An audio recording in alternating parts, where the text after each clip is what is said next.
இந்த உலகத்துல யாருக்கும் அந்த அதிகாரம் இல்லை, அப்படித்தானே? தேவ சமூகத்திலே ஒப்பு கொடுக்க யாருக்கும் அதிகாரம் இல்லை. ஆனா ஜீவனை ஆண்டவர் கொடுத்தார், பிதாவின் கரத்திலே ஒப்பு கொடுத்தார், நம்முடைய ஆவியை அவருடைய கரத்திலே ஒப்பு கொடுத்தார். பாருங்க, அதே போல 1 தெசலோனிக்கேயர் 2ஆம் அதிகாரம் 8ஆம் வசனம் சொல்லுகிறத, ஜீவனை கொடுக்க தயாராக இருந்தாராம். பிதா என்ன சொன்னாரோ அதன்படியே ஜீவனை கொடுக்க அவர் தயாராக காணப்பட்டார். அவர் பிதாவின் சித்தம் என்ன என்று அறிந்து நம்முடைய ஜனத்திற்காக பாருங்க ஜீவனை கொடுக்க அவர் தயாராய் காணப்பட்டார். ஆண்டவராய் இயேசு கிறிஸ்து கல்வாரி சிலுவையிலே கடைசி துளி இரத்தம் வரையில் சிந்தப்பட்டு விட்டது.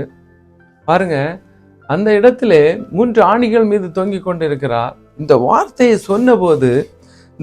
சொன்னபோது பாருங்க, கர்த்தர் சொல்லுகிறார், அந்த மனிதன் சொல்லுகிறார், அந்த போர்க்களத்திலே போர் செய்கிறவன், இந்த ஆண்டவராய் இயேசு கிறிஸ்துவை ஈட்டியினால் குத்தின மனிதன் சொல்லுகிறான். பாருங்க, மார்க்கு 15ஆம் அதிகாரம் 38ஆம் வசனம் சொல்லுகிறது.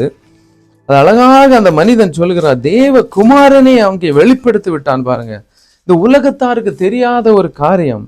மார்க்கு 15ஆம் அதிகாரம் 38, 39 சொல்லுகிறது, அப்பொழுது தேவாலயத்தின் திரைச்சிலை மேல் தொடங்கி கீழ் வரைக்கும் 2ஆக கிழிந்தது. அவருக்கு எதிரே நின்ற 100க்கு அதிபதி அவர் இப்படி கூப்பிட்டு ஜீவனை விட்டதை கண்டபோது, மெய்யாகவே இந்த மனுஷன் தேவனுடைய குமாரன் என்றான். பாருங்க, ஒரு 100க்கு அதிபதி, அந்த போர்க்களத்தில் அடிக்கும்படியா நின்றவன், இயேசுவுக்கு எதிராக நின்றவன் சொல்லுகிறான், பாருங்க, இவர் மெய்யாகவே தேவனுடைய குமாரன் என்று. இந்த உலகத்து மனுஷன் அப்போதே அவன் சாட்சி கொடுத்து விட்டான். அதன் முன்பு வசனத்துல நான் பார்த்தோம், தேவாலயத்தின் திரைச்சீலை, ஆண்டவருடைய சந்நிதியிலே போக முடியாதபடிக்கு திரைச்சீலை தடையாய் காணப்பட்டது. யார் வேண்டுமானாலும் தேவ பிரசன்னத்துக்குள்ளாய் நுழைவதற்கு கல்வாரி சிலுவையிலே அவர் கடைசி துளி இரத்தம் வரையிலும் சிந்தினார்.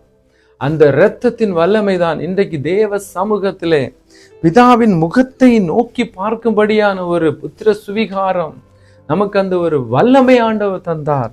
அதுதான் ஆண்டவராய் இயேசு கிறிஸ்துவை கடைசியிலே சொல்லப்பட்ட அந்த வார்த்தை, என்னுடைய ஜீவனை உம்முடைய கரத்திலே, என்னுடைய ஆவியை உம்முடைய கரத்திலே ஒப்பு கொடுக்கிறேன் என்று கர்த்தர் சொன்னார். பாருங்க, அதே போல ஆண்டவர் எதற்கு ஒரு மாதிரி தான் காண்பித்திருக்கிறார், அந்த மாதிரியை மனிதனும் செய்ய வேண்டும் என்று ஆண்டவர் விரும்புகிறார். இன்றைக்கும் கிறிஸ்தவர்களாய் நாம் வாழ்ந்து கொண்டு இருக்கிறோம்.